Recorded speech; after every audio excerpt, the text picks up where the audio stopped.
Bonsoir à tous et bienvenue sur NCN.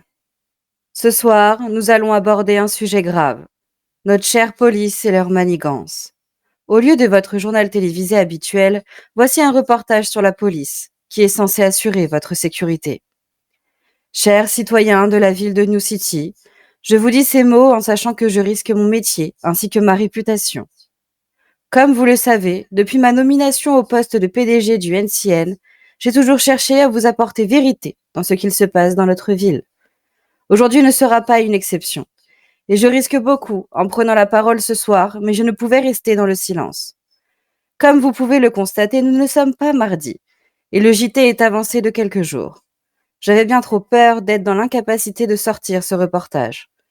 Sachez que suite à ce reportage, toute diffusion d'images de ma personne, de rumeurs, de vidéos, de textes peuvent être sorties de leur contexte ou éventuellement être modifiées. Je vous laisse avec ces images. Bonne soirée à tous et bienvenue dans votre reportage, l'uniforme taché de sang.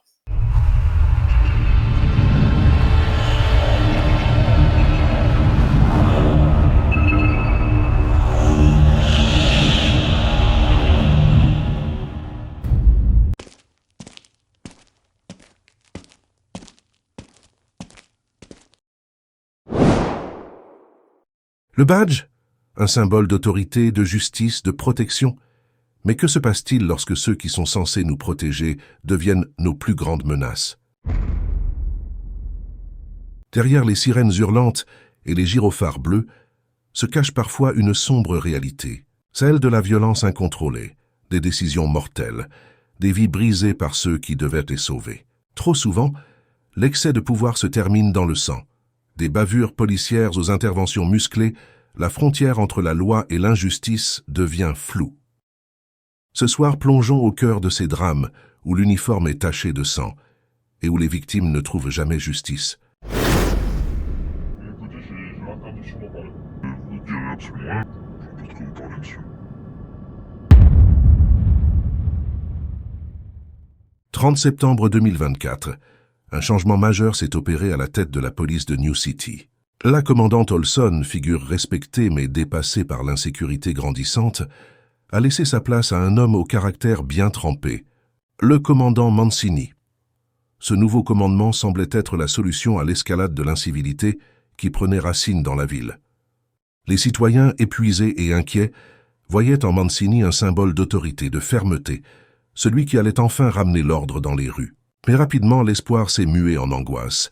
Les témoignages sont unanimes. Depuis son arrivée, la police ne cesse de recruter. Des vagues d'officiers nouveaux, inexpérimentés ou parfois trop zélés, grossissent les rangs. Des patrouilles intensifiées, des forces déployées chaque soir et maintenant, un hélicoptère qui survole les quartiers à la tombée de la nuit. Ce qui devait être un symbole de sécurité était devenu une source de frayeur. Les citoyens ne savaient plus s'ils étaient à protéger ou s'ils allaient devenir les prochaines cibles de ce pouvoir grandissant et incontrôlé.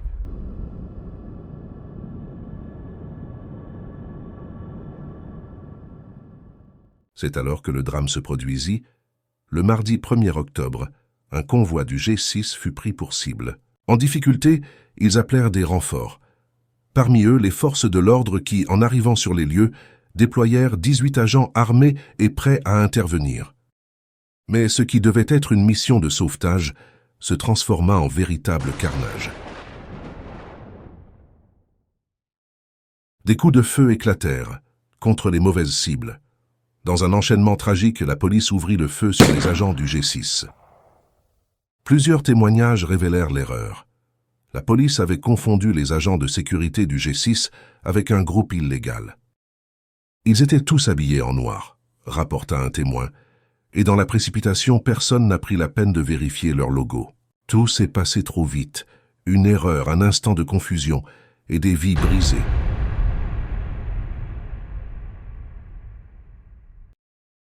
Le NCN fut rapidement informé du drame. En quête de vérité, les journalistes se lancèrent dans une investigation périlleuse, tant bien que mal, de recueillir des témoignages des agents du NCPD, témoins de leur propre erreur fatale. L'objectif était clair, rétablir la vérité coûte que coûte, mais ce qui devait être une simple enquête prit très vite une tournure bien plus sombre. Malgré la courtoisie affichée par l'équipe du NCN, la tension montait. C'est lors de cette quête que tout bascula.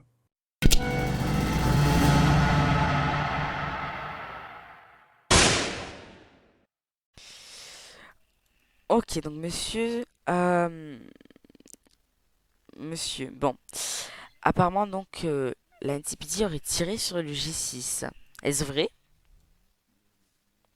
C'est faux, C'est faux? effectivement. Pourtant, plusieurs personnes ont témoigné que c'était vrai, dont un de vos agents et des personnes du G6.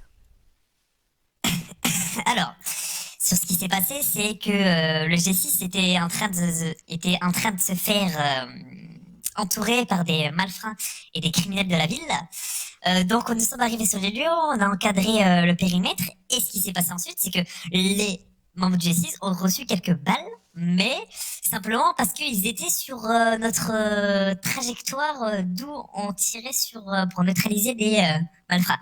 Donc, Vous changez de version par contre. Vous voulez dire comme quoi vous avez jamais tiré sur le G6. Et là, vous dites vous avez effectivement tiré sur le G6, mais sans faire exprès.